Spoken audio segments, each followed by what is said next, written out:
오늘 우리에게 주시는 하나님의 말씀은 갈라디아서 6장 6절에서 10절 말씀입니다.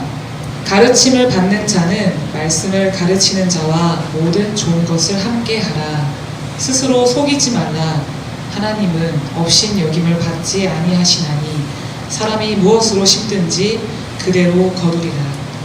자기의 육체를 위하여 심는 자는 육체로부터 썩어질 것을 거두고 성령을 위하여 심는 자는 성령으로부터 영생을 거두리라. 우리가 선을 행하되 낙심하지 말지니 포기하지 아니하면 때가 이름에 거두리라. 그러므로 우리는 기회 있는 대로 모든 이에게 착한 일을 하되 더욱 믿음의 가정들에게 할지니라. 아멘.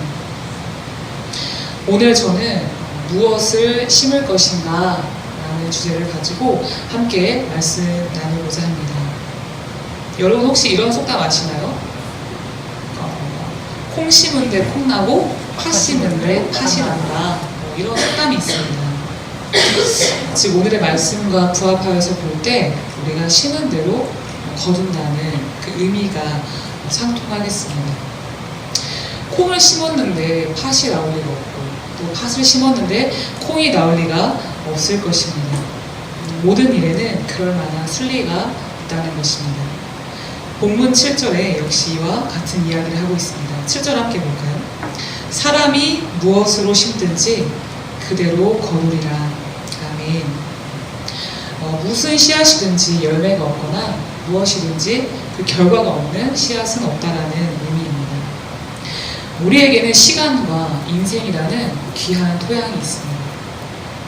이것이 더욱 귀한 이유는 무엇일까요? 인생과 그 시간이라는 토양이 귀한 이유는 언젠가 이것은 끝이 있다는 것입니다. 즉 우리가 한계가 있다는 것입니다.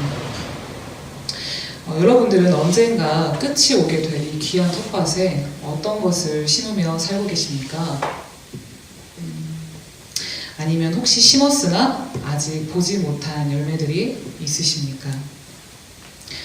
빌립보서 2장 12절에는 이런 말씀이 있습니다. 그러므로 나의 사랑하는 자들아 너희가 나 있을 때뿐 아니라 더욱 지금 내가 없을 때에도 항상 복종하여 두렵고 떨림으로 너희 구원을 이루라. 아멘. 중요한 것은 우리가 무엇을 심때 어떻게 심어야죠? 방금 말씀드린 대로 마음과 또 떨림을 가지고 우리가 심어야 하는 점이 있습니다. 왜냐하면 결국 그 열매가 우리가 받게 될 나중에 그 심판을 위해서 쓰임받게 될 때가 온다는 것입니다. 물론 우리의 구원은 결코 율법의 행위로 나는 것이 아니라 우리가 어떠함으로 나는 것이 아니라 예수 그리스도의 보혈을 통하여서 받는 것을 믿지만 그럼에도 불구하고 바울이 강조했던 것은 우리가 두렵고 떨리는 마음으로 이 시간을 우리가 이루어 가야 한다는 점입니다. 이것이 의미하는 바는 우리가 구원받은 자들에게는 아직 남은 고난이 있다는 것입니다. 앞으로 우리가 뿌려야 할 씨앗은 바로 이 고난 가운데에서 계속해서 뿌려야 할 씨앗입니다. 그렇기 때문에 이 씨앗은 굉장히 고통스러운 또 씨앗이라고도 볼 수 있겠습니다.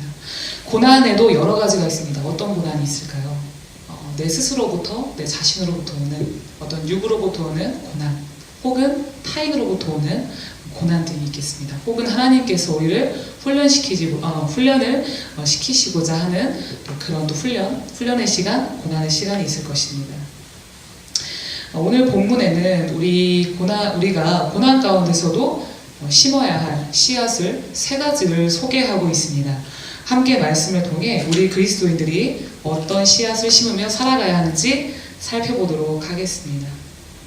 첫 번째는 정직한 씨앗입니다. 본문 7절에 이렇게 쓰여 있습니다. 스스로 속이지 말라. 하나님은 업신 여김을 받지 아니하시나니. 아멘. 업신 여김의 사전적 의미는 이렇습니다. 교만한 마음에서 남을 낮추어 보거나 혹은 좀 하찮게 여기는 그런 마음입니다. 그러므로 즉 우리가 내 자신을 스스로를 속일 때 혹은 정직하지 못한 마음은 우리가 설령 그런 의도가 아닐지라도 하나님을 우리가 하찮게 여기거나 우리가 하나님을 기만하는 행위가 될 수 있다는 것입니다. 그런데 우리가 어떻습니까? 매 순간 살면서 얼마나 하나님께 우리가 기만하게 행동할 때가 많은지 모릅니다.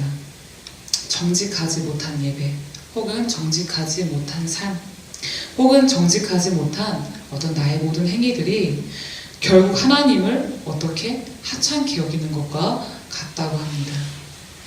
우리의 이런 행위로 하나님을 하찮은 존재로 만들 수 있겠습니까? 참 가슴이 아픈 것 같습니다. 지금의 우리 기독교 현 주소도 그러합니다. 세상 사람들이 우리를 통해 하나님 참 존귀하신 분이구나 라는 그런 마음을 받아야 되는데, 그런 인상을 받아야 되는데, 우리의 이런 연약함 때문에 세상 사람들이 하나님을 하찮은 존재, 별로 대수롭지 않은 존재로 여긴다는 것입니다. 결국 우리가 그렇게 하나님을 만든 것은 아닌가 라는 생각이 듭니다. 사랑하는 여러분, 우리가 아무리 예배를 드릴 때만 혹은 찬양을 할 때만 하나님을 높이면 무엇하겠습니까? 실제의 삶에서 정직하지 못한 우리의 마음이 눈 가리고 아웅하면서 하나님을 업신여기고 있는데 말입니다.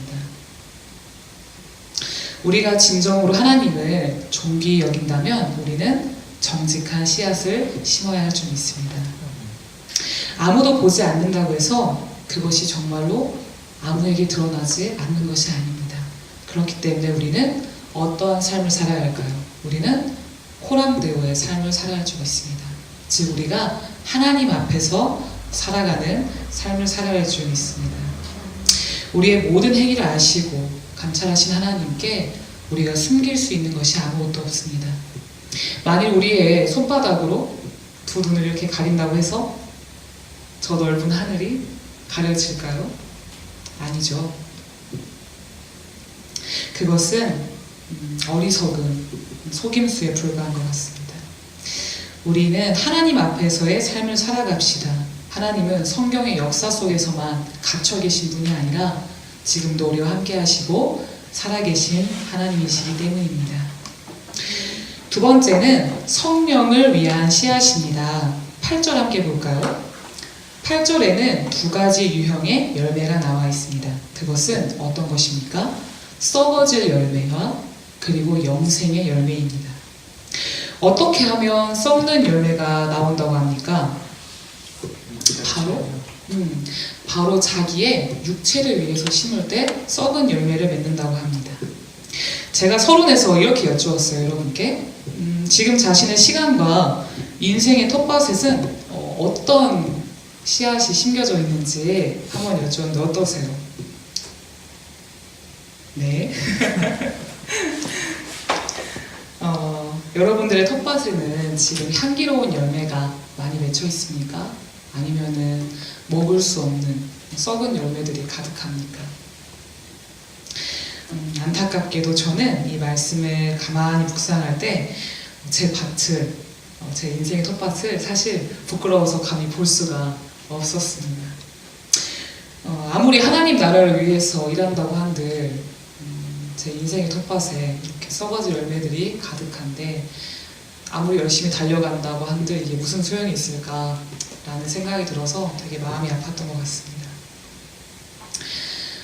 제 육신을 위해서 심었던 씨앗이 너무 많았던 것 같습니다. 우리는 왜 육신을 위해서 씨앗을 심고자 할까요? 결국에는 내가 만족하기 위해서, 내 스스로가 만족하기 위한 삶을 위해서 그런 것 같습니다. 하지만 여러분, 우리가 육체를 위하여 아무리 씨앗을 심어도 또 심어도 소용이 없는 이유가 바로 여기 있습니다. 그것은 결국 썩은 열매에 불과하기 때문입니다.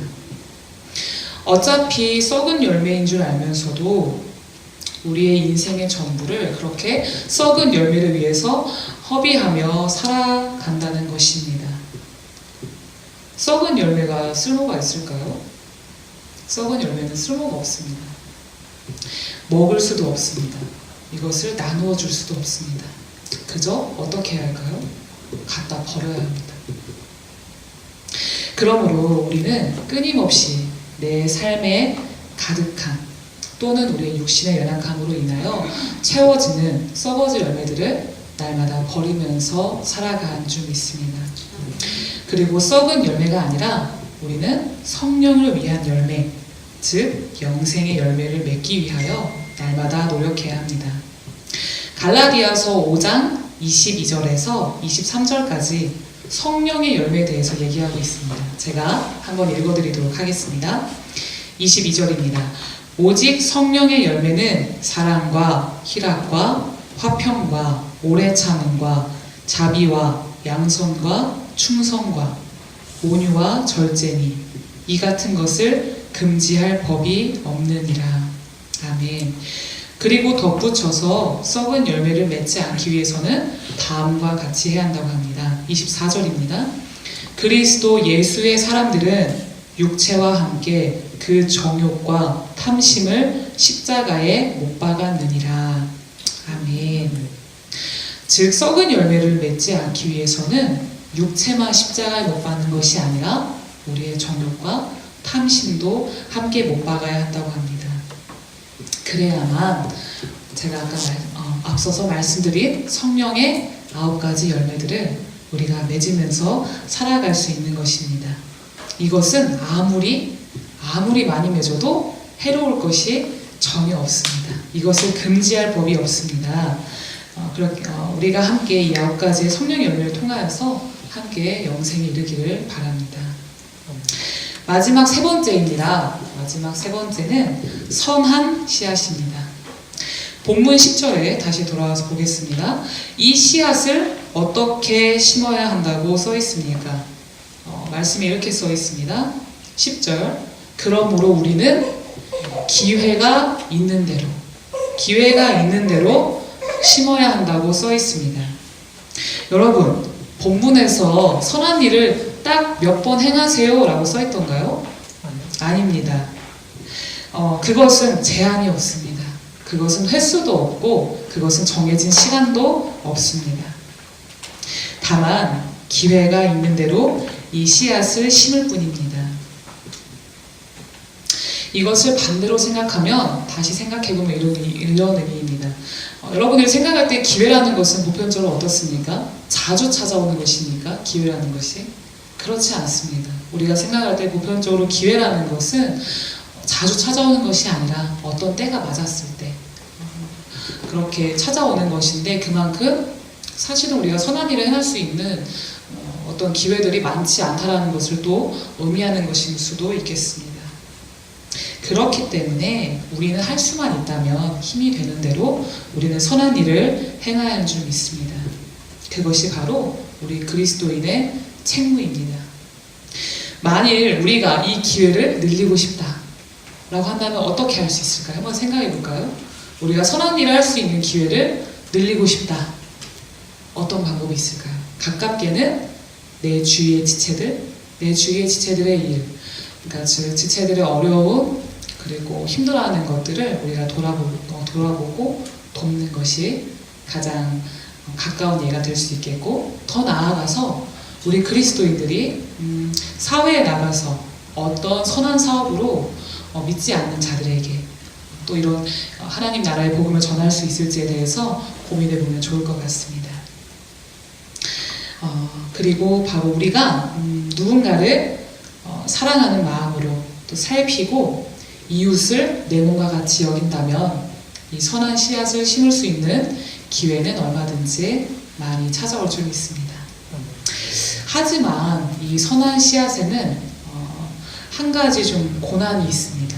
이렇게 써 있네요. 9절에 바로 낙심이라는 고난이 있습니다. 아무리 내가 선한 마음을 가지고 발버둥 치는데 마치 내가 사랑하는 지체가 변화하지 않는 것 같고, 아무리 내가 발버둥 쳐서 사회에 봉사하고 헌신하는데 마치 이 사회가 변하지 않을 것 같은 그런 모습에 내가 낙심할 수도 있습니다. 포기할 때가 있을 수도 있겠습니다. 이것이 지치는 이유가 뭘까요? 지치는 이유는 그게 때가 언제일지 모른다는 것일 것입니다. 그러므로 사랑하는 하나님 여러분, 서로에게 힘이 되어주는 동역자가 됩시다. 계속해서 우리 동역자들이 선한 일들을 이 세상에서 많이 하면서 살아갈 수 있도록 격려해 주시기를 바랍니다. 우리가 선한 일을 추구하기 원하시는 그 성령 안에서 서로 의지할 때 끝까지 버틸 수 있는 줄이 있습니다. 이것이 진정한 그리스도의 공동체입니다. 특별히 우리 고베라와 또 히스의 공동체가 이런 공동체 가운데 선한 일들이 많이 일어났으면 좋겠습니다. 말씀을 정리하겠습니다. 우리는 오늘 말씀을 통해 세 가지의 씨앗, 어떤 것이었죠? 첫 번째? 정직한 씨앗. 그렇죠. 두 번째는? 성령을 위한 씨앗. 네, 맞습니다. 그리고 세 번째는 방금 말씀드린 선한 씨앗. 네. 우리가 이 세 가지의 씨앗을 우리 삶의 텃밭에 심기로 작정하였습니다. 물론 이 씨앗을 구별하여 심기란 사실 쉽지 않을 것입니다. 그렇기 때문에 내가 지금 손에 쥐고 있는 씨앗, 이 씨앗들을 볼 때에 그리스도의 마음, 그리고 또 그리스도의 시선으로 이것을 내가 심어야 되는 씨앗인지 아닌지에 대해서 계속해서 생각하고, 그럴 때 하나님의 마음을 도촉케 하는, 하나님의 나라를 풍성케 하는 열매들을 맺게 될 줄 믿습니다. 또한 우리가 맺은 열매들이, 그리고 앞으로 맺게 될 열매들이 세상에 나누어지고, 또한 우리가 그 열매들을 세상에 믿지 않는 사람들에게 풍성히 나누어주는 그런 사람들이 되기를 바랍니다. 이것이 바로 우리의 사명인 줄 믿습니다. 예. 그래서 정말 우리를 통하여서 더 나아가서 바라기는 우리의 사역을 통해서 믿지 않는 사람들이 예수님을 구주로 영접하고 하나님의 그 나라의 자녀가 되는, 또 그 권세를 받는 그런 역사들이 우리 지체들을 통하여서 일어나기를 제가 기도하고 응원하겠습니다. 다음 주에는 히스웨이가 차례인데 사정이 있어서 한 주 쉬고요. 그 다음 주 오늘이 10일이니까 다음 주는 17일, 그 다음 주면 24일 목요일에 이곳 전은교회에서 동일하게 7시 10분에 예배를 드리게 됩니다. 날씨가 많이 추운데 그래도 함께 나오셔서 우리 믿는 사람들끼리 더욱 뜨겁게 예배하고 그렇게 새 힘을 얻는 그런 시간이 되었으면 좋겠습니다. 많이 참여해 주시고 또 기도 부탁드리겠습니다.